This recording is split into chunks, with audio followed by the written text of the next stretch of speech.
आज का जो टॉपिक है वो है व्हाट इज पैसिव। अब पैसिव हम क्यों सीखते हैं?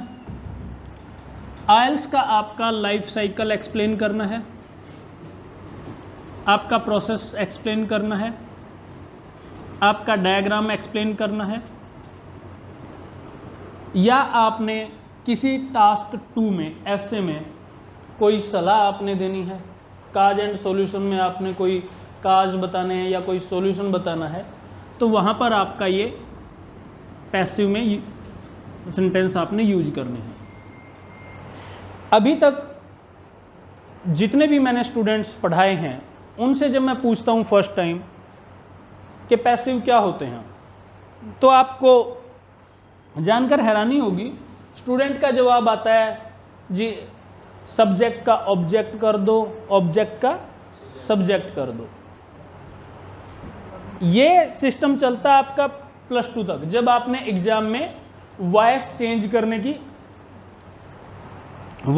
करने आपने सोल्व करने होते हैं, क्वेश्चंस आते हैं चेंज द वॉइस। ऐसा सिस्टम आपका +2 तक एग्जाम्स में चलता है। जब आप आइल्स का एग्जाम लिखते हैं, स्पीकिंग करते हैं, तो उसमें कोई आपको एक्टिव में सेंटेंस थोड़े देने वाला है कि मैंने आपको एक्टिव का सेंटेंस दे दिया, अब बनाइए इसका पैसिव। ऐसे नहीं होता। आपने डायरेक्ट पैसिव में सेंटेंस लिखने होते हैं, डायरेक्ट पैसिव में सेंटेंस बोलने होते हैं। तो फिर से सवाल वही आ गया कि एक्टिव वॉइस और पैसिव वॉइस में क्या डिफरेंस है फिर। तो यहां पर मैं आपको बता दूं कि जहां पर आपको जरूरत है किसी बात को एक्टिव वॉइस में कहने की, वहां पर आपने उस बात को एक्टिव वॉइस में कहना है। जहां पर आपको जरूरत है डायरेक्ट पैसिव वॉइस में सेंटेंस लिखने की, उस बात को आपने डायरेक्ट पैसिव वॉइस में कहना है। तो हम इसको कैसे समझें जी? एक्टिव वॉइस क्या है? सबसे पहले आपने समझना है कि वॉइस क्या है। वॉइस का मतलब है बोलने का तरीका। अब एक्टिव वॉइस क्या हुए जी? एक्टिव वॉइस वो हुए जिसमें आपके सेंटेंस में सब्जेक्ट को अहमियत दी गई है। जिस किसी सेंटेंस में काम करने वाले को इंपॉर्टेंस देनी है, तो वहां पर आपने उस सेंटेंस को लिखना है एक्टिव वॉइस में। जैसे मैंने आपसे पूछा अभी कि हमारी मेड कहां पर है, क्या कर रही है वो, तो किसी ने मुझे बताया sir the made is making tea. आपने सेंटेंस की शुरुआत में मेड को लिख दिया, the made is making tea. मान लीजिए चाय नहीं बना रही है वो इस टाइम पर पोछा लगा रही है, तो आप सेंटेंस लिखेंगे the made is mopping the floor. मैंने किसी स्टूडेंट का नाम लेकर पूछा मानव कहाँ है, आपने बताया कि सर मानव इस टाइम पर बुक पढ़ रहा है कोई, मानव इज रीडिंग ए बुक। तो यहाँ पर काम करने वाला कौन है? मानव। ये सेंटेंस का सब्जेक्ट है। और अब मुझे मानव से कोई काम है, मुझे बुक से कोई लेना देना नहीं है, मुझे मानव से काम है, तो मानव यहाँ पर सेंटेंस की शुरुआत में आया है। जिस सेंटेंस में स्टार्टिंग में जिससे आपको मतलब है वो लिखा गया है, और अगर वो पहले लिखा हुआ वर्ड जो है आपका, जैसे मानव, यहाँ पर मानव किसी काम को कर रहा है, चाहे ये बुक पढ़े, चाहे ये पौधों को पानी दे, मुझे मतलब सिर्फ मानव से है, और मानव यहाँ पर काम करने वाला है। ध्यान देना है कि मानव यहाँ पर काम करने वाला हो, यानी कि ये सेंटेंस का सब्जेक्ट हो, ये किसी एक्टिविटी को कर रहा हो, तो ये सेंटेंस एक्टिव वॉइस में है। समझ आई बात आपको? तो अब ये किसी भी टेंस में हो सकते हैं। कल मेरे भाई ने मुझे कॉल की, कॉल करने वाला कौन है? My brother.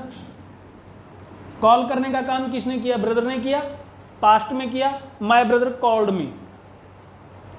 हमने सेंटेंस लिख दिया माय ब्रदर कॉल्ड मी, तो ये क्या हो गया? एक्टिव हो गया। कॉल किसने की भाई? ब्रदर ने की। किसको की? मुझे की। कल मैं चंडीगढ़ जाऊंगा, जाने का काम मैंने करना है, I will go to Chandigarh. कल मैं एक बुक खरीदूंगा, I will buy a book. आपका ब्रदर बुक खरीदेगा, your brother will buy a book. तो काम करने वाला सेंटेंस की शुरुआत में है, जहां पर काम करने वाला सेंटेंस की शुरुआत में है वो आपका एक्टिव वॉइस है। आई होप कि आपको एक्टिव वॉइस क्लियर हो गया होगा। अब बात आती है पैसिव वॉइस क्या है। तो पैसिव वॉइस की डेफिनेशन मैं आपको क्लियर कर दूं। पैसिव वॉइस के सेंटेंस की शुरुआत में क्या होता है कि जिस चीज से आपको मतलब है, यहां पर उसके करने वालों से आपका कोई लेना देना नहीं है। हमारे शहर में आप जहां कहीं भी देखेंगे चारों तरफ सड़कें बन रही हैं, जिधर भी जाकर देखेंगे जाम लगा होता है। पूछते हैं जी जाम क्यों लगा हुआ है, आप कहते हैं जी सड़क बन रही है। अब सड़क अपने आप तो बन नहीं रही, कोई ना कोई तो बना ही रहा है उस सड़क को, या नहीं बना रहा है। तो जब आपको उस चीज से मतलब हो जिसके ऊपर काम किया जा रहा है, तब आपका वो पैसिव वॉइस होता है। अब यहां पर सड़क के ऊपर काम हो रहा है, रोड हमने सबसे पहले लिख दिया। कब काम हो रहा है, एट प्रेजेंट काम हो रहा है। टेंस कौन सा आएगा, कंटिन्यू टेंस आएगा। कंटिन्यू टेंस में आपने इज बीइंग लगा देना है, रोड इज बीइंग। और जो कोई भी काम इसके ऊपर हो रहा है उसकी आपने थर्ड फॉर्म देनी है, रोड इज बीइंग कंस्ट्रक्टेड। ये आपका पैसिव वॉइस है। सड़क के ऊपर कौन काम कर रहा है, आज तक मैंने कभी किसी से नहीं सुना है कि मजदूर सड़क बना रहे हैं। सड़क मजदूर ही बनाएंगे, लेकिन कहीं पर उनका नाम नहीं आता।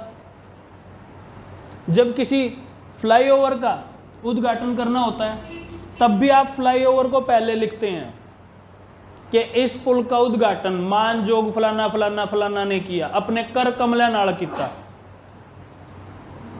जी।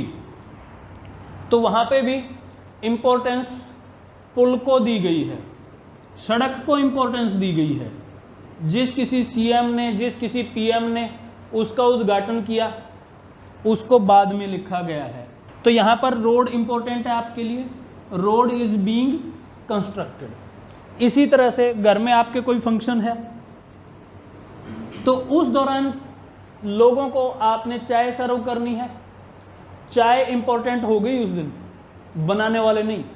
घर में जब मेहमान आए होते हैं तो चाय कोई मर्जी बनाए, चाहे वो चाय आप खुद बनाएं, चाहे आपके घर में कोई माता है, बहन है, दादी जी हैं, कोई मर्जी बनाए, चाहे आपके घर में मेड है वो बनाए। आपके घर में जब भी कोई गेस्ट आता तो आप उनको क्या कहते हैं, बैठ जाओ चाय बन रही है। क्या चाय अपने आप बनती है, कोई ना कोई तो बना रहा है, लेकिन आपने उसका नाम तो नहीं लिया, क्या कहते हैं, चाय बन रही है।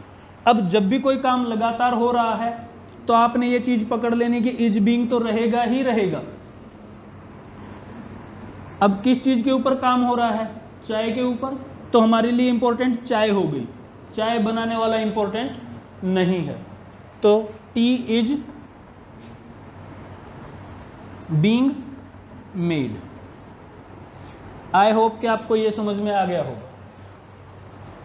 इसी तरह से जब कोई काम खत्म हो जाता है, खत्म होने पर आपने हैज और हैव का प्रयोग करना होता है।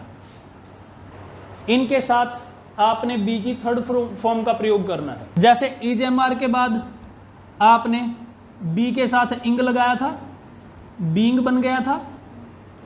उसी तरह से हैज हैव के बाद आपने बी की थर्ड फॉर्म यूज करनी है।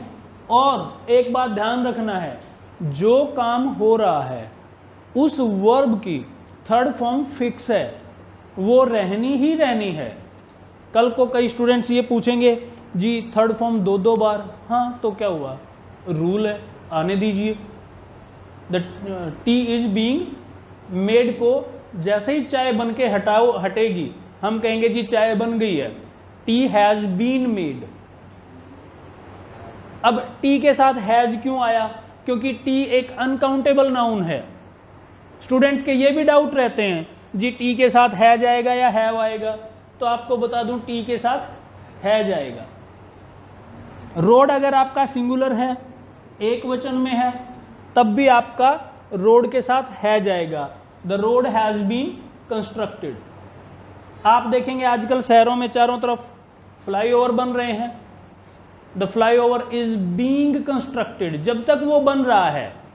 फिर कई बार कोई बाहर गया हुआ स्टूडेंट्स आपको फोन करके पूछता है, जी वो आपके साइड में पुल बन रहा था, बन गया कि अभी भी बन ही रहा है? तब हम बोलते हैं the flyover has been constructed. I hope कि आपको ये समझ में आ गया होगा। अब ये दो टेंस में मैंने आपको पैसिव करवाए हैं, एक टेंस है प्रेजेंट कंटिन्यू, एक टेंस है प्रेजेंट परफेक्ट टेंस। तो आई होप कि आप इसको अच्छे से समझ में आ गया होगा। सबसे बड़ी बात इसमें जो समझनी है वो ये समझनी कि आपने कभी भी सेंटेंस ऐसे नहीं बदलने कि खाना खाया जा रहा है मेरे द्वारा। कई बार स्टूडेंट्स का डाउट होता है जी बाय मी लगाएं कि ना लगाएं। अगर आपको कहीं पर लगता है कि काम करने वाले इंसान का जिक्र करना जरूरी है तो आपने बाय लगा के उसका नाम लिख देना है। अगर आपको लगे कि हमें सिर्फ और सिर्फ उस चीज से मतलब है जिसके ऊपर काम हो रहा है तो आपने बाय मी या बाय CM PM लगाने की जरूरत नहीं है। समझ गए हैं? अब आप एक बात खुद सोचिए, जिसने चाय पीनी है उसको चाय से मतलब है न कि बनाने वालों से। तो सिर्फ इतना सा, the T is being made. I hope कि आपको एक्टिव वॉइस और पैसिव वॉइस समझ में आ गए होंगे। Thank you.